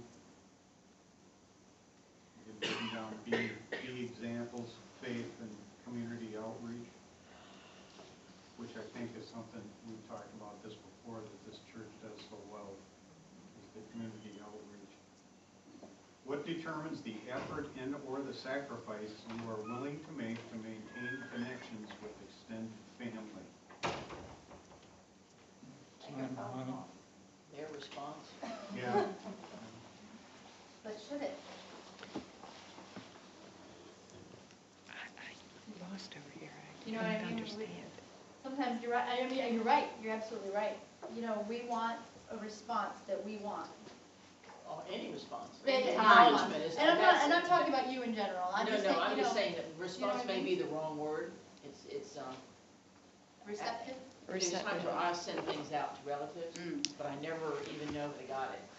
And that discourages you from doing the next one. So you might do it 4 or 5 times, and all of a sudden you think, well, if they don't even, if you don't know they're getting it, then you start to quit. So it's it's knowing that they even got your message. Acknowledge it. You know? Acknowledgement. But really, that shouldn't matter. It shouldn't. It shouldn't make any difference. You should still continue to do it doing it, regardless right. of whether or not they ever respond to anything you ever do. That's just It's human not nature. easy, but it is. It's human nature to get frustrated and angry and hurt because, well, I did this and they're not even acknowledging that I did it. But in reality, it's irrelevant. Just like the sermon last Sunday. Exactly. Even if they don't say thank you. It doesn't matter. Yeah. You should never do anything for expecting something in return. Just do it because you know that's from the heart and that's what you're supposed to do. But it's also showing them your heart, Exactly. and that hopefully will bring them, Eventually, they'll make a turnaround and, that see my brother never gave up on me, or my sister Mhm. never, quit calling, or whatever. right. Eventually. Because you never know, they're gonna get it, eventually. Mhm. Maybe. Graham keeps sending letters. They may be in the mailboxes for months, but they're there. What's a letter? I still mail letters. We do too. That's what I do. I know. A lot of times I handwrite. Mhm. Oh, You know, absolutely. I mean, the temptation is to just go on Word and do something, but it's like, a couple of times I've heard from people, they said, so refreshing to just get a handwritten letter, even if it's just a little note card, you know, it's personal. Somebody can read my writing. I know, but that's what the kids say. Right. They Well, don't you even know, have to write. on that, Barbara does the card ministers and been faithful for years. And, you know, every once in a while, she will hear from a child of someone who she's been sending cards to for the years that we haven't ever been in touch with or been in touch with for 10 years or 50, whatever. And it really warms her heart. But it tells you also what that means to that family, that, Of course, they shared it, they must have shared it because the child knew. well, you know, even though that person may have Alzheimer's or whatever, but the family reads them if they don't. And sometimes they read them to the person, and sometimes the person understands some of those things. I mean, I think with, as we all know, you know, with Alzheimer's, sometimes they can understand, but can't respond. So it's an important outreach. It suggests that we break up into groups again for the last two questions, but I'm going to pass on that. We're in a boycott anyways. The next one is identify some of the inconveniences that keep us from including the outsider in our family life. They act weird. Actually, our family acts weird. And Well, that's what, one or the other. What's normal? Right. I think we judge. It's fear. We Absolutely. Yep. Or my house is messy, that's not That's what convenient. that's just a messy house. Yes. Thank God people come over at least once a year and clean house at least. I think most of the two get very involved in their own routines, and to have somebody else in that home would be a real inconvenience in your routines. Yeah, we mentioned, this has been brought up before, but we mentioned geographical differences, spiritual differences, and different priorities. Sometimes when you know they're of another faith, that kind of even plays into including them in certain things, you know. Do I invite the Jewish person over to my Christmas party or not, you know? Oh, why not? Well, I know, but I'm just saying that it's just. Yeah.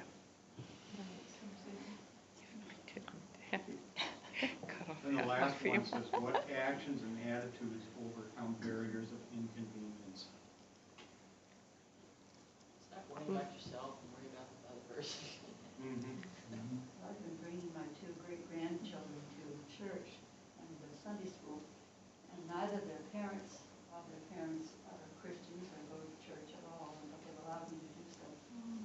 So a couple of weeks ago at church, a 7-year-old looked over at me and she said, could I go up and pray? No. Oh. And she knelt down at the prayer meal and prayed, and her longer than I did, so I felt she was really doing that. And then when they had the thing about Jesus being in the middle, or the head of our lives, and they crossed out Jesus on that slogan, she was a ball. I said, well, let's listen to what he has to say. It did take everybody but by surprise. I love Chris. Gotta say Yeah, it. and Love that was Chris. an awesome Yeah, it was. message, awesome. And he We're really still worked talking it. about it. When Christabel did the service a couple weeks ago, That was, I think it's when you should watch it online. It's good. I can't get that, now that they changed systems, I can't get any audio. Great-granddaughter to church. I've asked Tom to fix it. Her mother has said to her, she says, I don't believe in God. And it's hard for me to know really how to approach this. And she even told her mother, she says, well, I knew if you went to my church, you would believe in God. And she says, I don't think I would. So that's really, I'm, Opportunity to express that, though. yeah, but I don't know how to really approach it. I think the devil is challenging you. But I think with your background and your sweet nature, you will continue to show that love. Well, maybe she can also help. Yes, and that will help her be strong, you know, and just that we're She always seems- going to have people that say, and then something will happen at some point in their life that she will believe, and it may be through her daughter, you know, so. We don't always have to have Bless the right you. thing to say. You don't have to worry about what is Yeah. I mean, living your life the way you live it and following God and bringing her to Sunday school, those are all things that show you don't always have to have the right words. Don't worry. Right. It's okay, you're doing the right thing. You're right there. Sometimes it is the children that bring. Yes. We have a niece that, she's in second year college, and she met this boy in high school, and she's just a very, she's very into her faith and type of thing, but she's discussed her faith with her boyfriend, and her boyfriend said he doesn't believe. And so her mother has talked to her about the fact that, you know, if you're getting serious about this, you know, what are you going to do and what are you going to say? And she said, well, I'm going to keep going with them, and I'm just going to keep hoping that, you know, if he comes to church with me, something's going to, type of thing. Well, they have two little children. They have older children, and they have very young children in their family, like 18 years apart type of thing. And we were there this summer, and Josh, the 5-year-old, is just loves to have Bible stories read to him type of thing.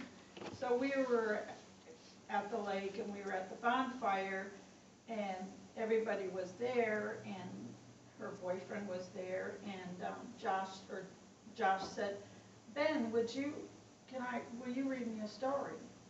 And he said, well, sure. He went in the house and he got his Bible book out, and he proceeded to give this to Ben and said, will you read me this story? And he said, well, which one do you want me to read? And he said, well, the crucifixion. And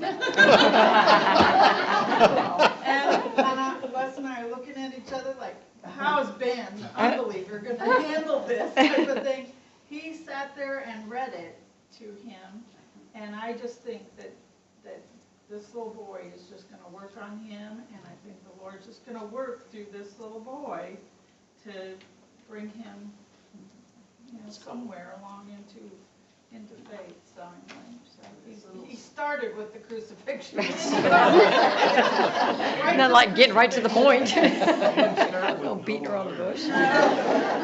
Birth of Jesus. No, we just went right into the That's a 7-year-old of mine who once we were filling out an envelope with a contribution to the church, and she was writing something for the children in the back, and she said to me, how do you spell believe? She wrote, I believe in God. Well, yeah. Right below that, there's this concept of the radical disciple. what family matters need your attention? Is there addictive behavior, abuse, failure to communicate, need for reconciliation, secrets that should be confronted, financial problems, isolation, and loneliness? What would be the cost in time, energy, and money? I guess what they're trying to say there is that we all have these things in our lives, and I guess the fact that we'd be able to confront all these things, it's calling for us to become radical disciples in order to be able to go out and confront all these things. Did anybody else, when you read that part, did it cause any thought process or about what it takes to be a radical disciple? Sometimes it's easy to talk a good talk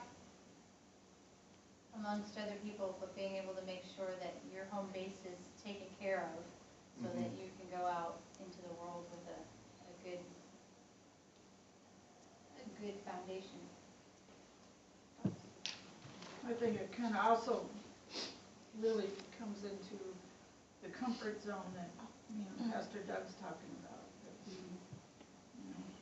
we as disciples just really have to realize we have to come out of that comfort zone. Just as Jesus wasn't always, most of the time, wasn't in his comfort zone when he was out in his mission. He wasn't in what we would consider a comfort zone. I think it was probably comfortable for him. Right. Well, before we go on to asking about prayers and praises, did anyone have anything else they wanted to bring up or discuss relative to this chapter, about this concept? Well, speaking of radical disciples, we really need some shepherds and new members class. So, since Candy is no longer teaching it, Pastor Doug and Pastor Don, well, actually, I don't have the list with me. Pastor Don taught the first night, I led last night, Pastor Doug's the next week, then Carissa is coming in one night, and Beth is coming in one night, whatever. Anyway, in the first couple of nights, if you all recall, there's so much to talk about and whatever that we really haven't had a lot of group discussions or whatever. But it would be great if we had some folks at the table, because the first night we had 22 and some absent. We were down to 17 last night with 8 absent. So the group is actually 25 folks, which is awesome. But it would be nice if we could have some disciples, particularly to show our discipleship through the disciple program. Maybe you ought to explain the shepherd program, because we have new people here that weren't part of the group before. Okay. When we were in Disciple 2, we were talking about new members coming in and perhaps not getting everything that they should get. Now, most new members, even if you've had a very long affiliation with another church or whatever, we encourage them to go through the new member classes. And it's what was used 2 years ago when Pastor Doug actually went through the Why Am I Here series, and we had the green books and so on. So we have his DVD, we have discussion points, and each class, I've done about 4 or 5, I guess, with Candy and so on, and just love them dearly. But so we have taken on, we decided, all right, we wanted to do something to show our true colors in discipleship, so we would become shepherds to the new members. And basically what that means is just attending, have a face that they can recognize other times in church, or have someone else to call if they're not comfortable perhaps calling Pastor Don or Pastor Doug or whatever. It's just pretty much kind of showing up and whatever. Now I've kind of taken it a step beyond, because that's one of my givings to the church. I pretty much boss whoever's teaching the class around, which most of you understand that. And I've taken over, I actually do emails to all of them saying, okay, last week we covered this week we covered this, don't forget to look in your book at this. You know, just some reminders that those overworked folks over there don't have time to do. And that has brought great joy to me, and that's part of my giving back and whatever. So, but it's, like I said, more than anything else, let's show, because I'm plugging these disciple programs out the wazoo, to use my term, constantly to these new members and whatever. So that's what the Shepherd program is all about. So what's the schedule? It's Wednesday nights. Wednesday nights now? Wednesday nights at 6:30. Here?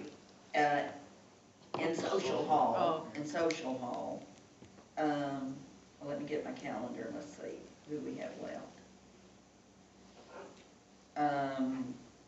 Okay, so we have, the 29th, the 5th, the 12th, and the 19th. Is anybody else looking at their calendar to make sure I'm reading it right? Sounds right, extended the 14th. Are those on Wednesdays? Okay.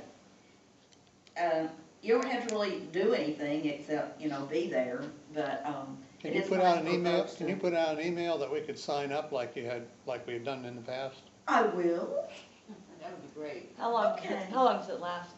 It's supposed to be 6:30 to 7:30. It sometimes runs over. Right. But, we try to do 7:30 because we do, have the nursery open for several groups that are meeting, but, so, yeah, I have that. You do Thank it, Yeah, I do. Okay. I will send out an email, Bill, and tell you the nights and whatever. And that would be awesome.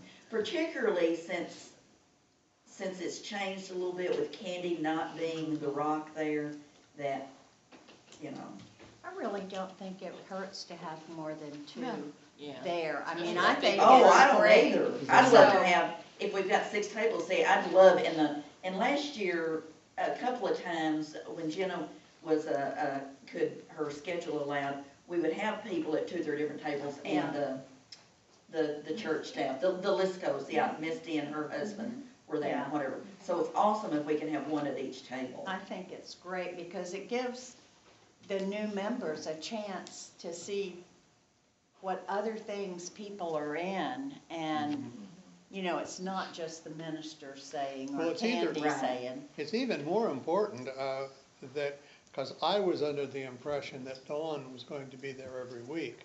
And Well, without, I kinda was too, but it's not working out that way. and if it's not working out that way, then it's more important that we get more people there, that's all, I think. And the other part of that is when they actually become members, the shepherds then are invited to go up on stage with the people becoming new members as a support. You stand behind them and put your hand on their shoulder, and you're actually, supporting them and joining the church. And it's really, they're people that really appreciate having somebody there that they know, and so when they come to church, they can find you and say hello, and you actually kind of mentor them a little bit coming in. You don't have to do anything great, just be there. Yeah, in this group, they're all mature in their faith. For the most part, they said, the minute they walked in the door, they knew this was the church, and so on. So it's not like you're having to sell God or anything. God's there, okay? No sales required. No sales required. But yeah, I mean, I'm always pushing searchers, of course, and I'm always pushing disciples. But now, again, the big, with Candy gone, the big push is going to be through our comfort zone, is going to be this volunteer with small groups. And we're introducing that more and more, and I told them how much it didn't hurt to do it, and whatever, and those sorts of things. So I will send out an email, and and if you find out you can't come that night, no great shakes. But if you come to Wednesday night dinner anyway, all you have to do is walk down to the social hall. So, so it's truly not a great big deal. It brings great joy to me. I feel like this is a way that I get to know about 20 new folks a couple of times a year, because I'm guilty just like everyone else. I sit in the back, and that's who I know. The back row. The back row. She wants to see everybody else. That's right. So, we're all guilty of that. Come on. So, anyway, thank you for letting me have that. No problem. I think Barbara, if you had something. Well, It struck me earlier. Do you remember? It's been a long Yeah.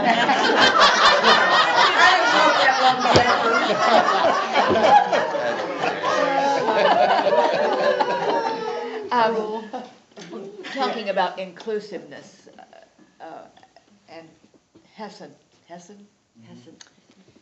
But yesterday, we listened to NPR in the car. And yesterday there was a program on, and I did not hear the whole thing. You know, you're in and out of the car and you'll hear a bit here and a bit there, but apparently a young Iranian woman, something happened to her and she died in the States. Oh, She yes, was- I read this. I know about this. And her organs were harvested, and she saved 7 people's lives. And her family said, we want you to know that we Muslims are loving, giving people. And I thought that just fit in with the idea of inclusiveness. As I say, I don't know the whole story, but She was actually killed by her husband.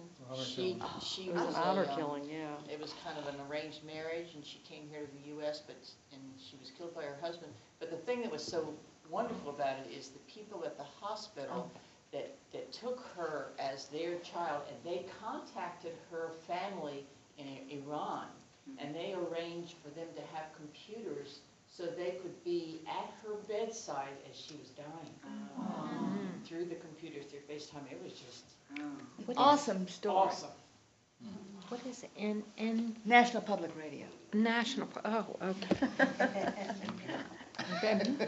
Now There's we another know. name for it, too. Now. Thanks for sharing that, Barbara. I mean, that's, that really fit in with today. I mean, we have to be open-minded and not judgmental, so.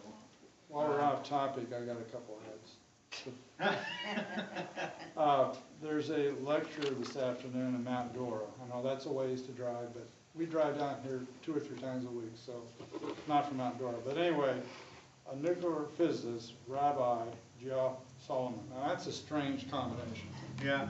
A physicist and a rabbi. But anyway, his subject is Genesis and science. So some of you might be interested in this. It's a lecture and discussion on the convergence of Genesis and science, including, does the 6-day account of creation belie modern science? Does biology, chemistry, genetics, and physics invalidate Scripture? So I think I know what his answer is going to be, but it's going to be interesting to see what is, how, because of the background, being a scientist. And then also tonight, if anyone's interested in American history, there's a lecture here on Chris Ann Hall. She's a constitutional lawyer. And she's going to give a presentation on the background of the Constitution, going back to the 12th, 13th century. So that's right here. Okay. Where is it at? Here? It's actually at the community building, Claremont Community Center at 7 o'clock. Right. If anyone wants more information, I got it. And the other thing you said was in Mount Dora where? It's a Mount Dora Community Building, 520 North Baker Street, from 4 to 6 tonight. This afternoon, starts at 4. The ticket price of $5. The one tonight is free. I don't know if anybody else in this group would be interested, but I think Jenna likes contemporary Christian music, right? But our Boomer Bible Study group is going to go to a Casting Crowns concert March 29th over in Winter Park, I think it is. And besides them, it's Laura Story Love her. and some other newer group, for Is that God this and week? Country or something. It's March 29th. Did you guys mention it this week? Yeah. Yeah, okay, Yeah. that's why I don't know. Yeah, so, and it turns out, I guess we can get, it's in a big church, I guess. Where is it? First Baptist? No, it's Calvary Assembly. Yeah. I mean, it must be big because it said they have. Yeah, 5,000 5,000. seats. Calvary Assembly. But they just said they said general admission was gonna be 25, but if you got a group of 10 or more, it goes down to 20, so. If anybody's interested, send me an email because we got a little bit of, we we messed up. Yeah, We were we gonna messed go up down on and the other see one. Jars of Clay at this little place in Yeah. Orlando. And it was a small Sold out. venue, so it sold out before we could get everybody together. But this time we got a little bit of time and a slightly bigger venue. So Window. if anybody's interested, Have you Let me talked know. to Chris No. about it and like get a whole group to, them too? well, they probably will. The thing is, I think from the first time we brought it up at Boomers, it looks like we're gonna get the 10 plus Yeah. already. But if more people wanna go, the more the merrier. So, Because I think a lot of the youth The groups would youth want to go would too. like to. yeah. Sure they would, so. Anyone have any prayer requests? I had my, Go ahead. well, my brother was operated on this morning. He had back surgery at 7:30. He should be coming out of recovery about now. Bob, yes. And so he can use our prayers for his healing. Okay.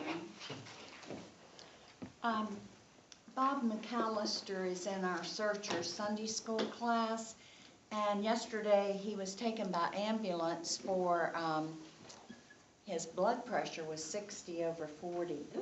And he has a very bad kidney infection, had emergency surgery, put a stent in. He's in intensive care, and his blood pressure is back to 120/60, which is really, really good. But he is gonna have some tough days here, so Bob and Betty McAllister, they come to 8 o'clock. And my sister in Arkansas, her name is Margaret, she had had a UTI for several days and was just thought she could handle it and was in excruciating pain and went to the doctor yesterday morning, and she's in the hospital because her blood count, her white blood cells were all out of whack, and of course that can affect your kidney or whatever. So if you could just keep Arkansas Margaret in your prayers, appreciate it. What was her name? Margaret. There's only one. I can't. Oh, Margaret Watkins, but just, you know. Neela's Margaret. Yeah, Neela's Margaret. Neela's Margaret. I don't remember if I mentioned my mother-in-law last week. I did, okay. She since has gotten home on Monday from the rehab center, and she's doing really well. She's walking around the house without the walker, but she gets tired very easily, so just continued prayers that her recovery continues. She's on the right track, and her sodium level is staying up, and she's gone to a local doctor that she'll follow up with, and we'll keep track of it since she's out of the rehab center. And then continued prayers for her husband too. So it's Virgine, Virgene. What? Virgine Oh, Virgine. and John, V-I, what? Virgene. And what's his name? John Harder. Continued prayers, please, for Michelle and family.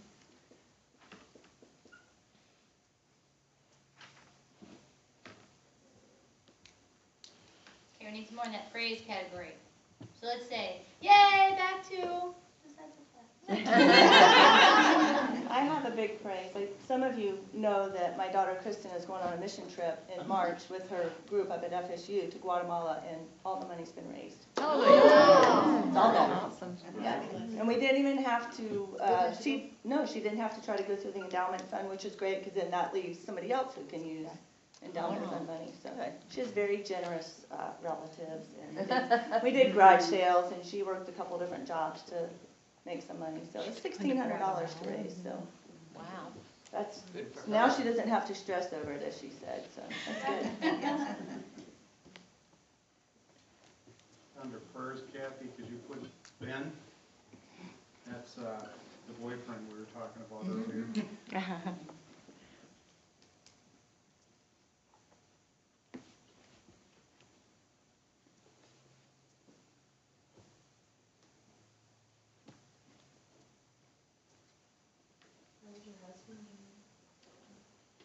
I thought he was going to go to be with the Lord this week, Tuesday. He was in a very, very deep sleep and couldn't be roused. So I stayed with him until about 1:30 in the morning. After 14 hours hours of sleep, he woke up, tried to get out of bed. Oh, my. Bless his heart. So he's still shuffling along a little bit and sleeping days rather than nights. That's my mom's.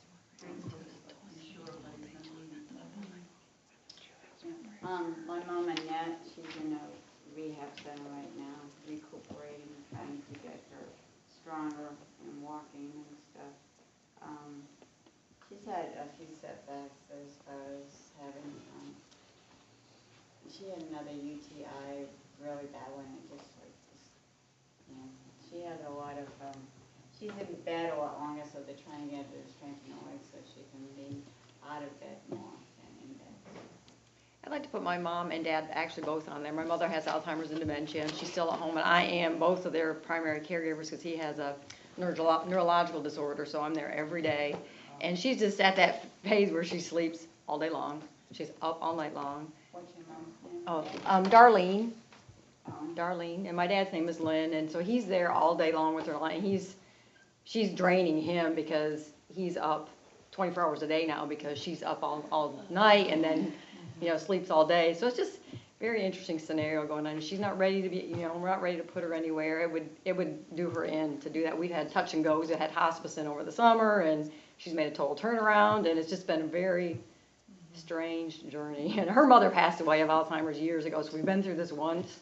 And she recognizes and understands what's going on, so it makes it even harder because when they get what they don't know, it seems like it's easier. But she understands, and some days she's so frustrated because she knows what's happening but can't stop it or can't fix it. And it's just like the other night she called me at 11:30 at night, and she's going, I don't know where you kids are. None of us are in your rooms.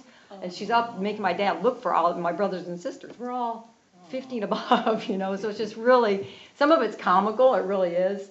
But then some of it's just, it's awful. It's just gut-wrenching. Yeah, it's crazy. Do you have siblings nearby?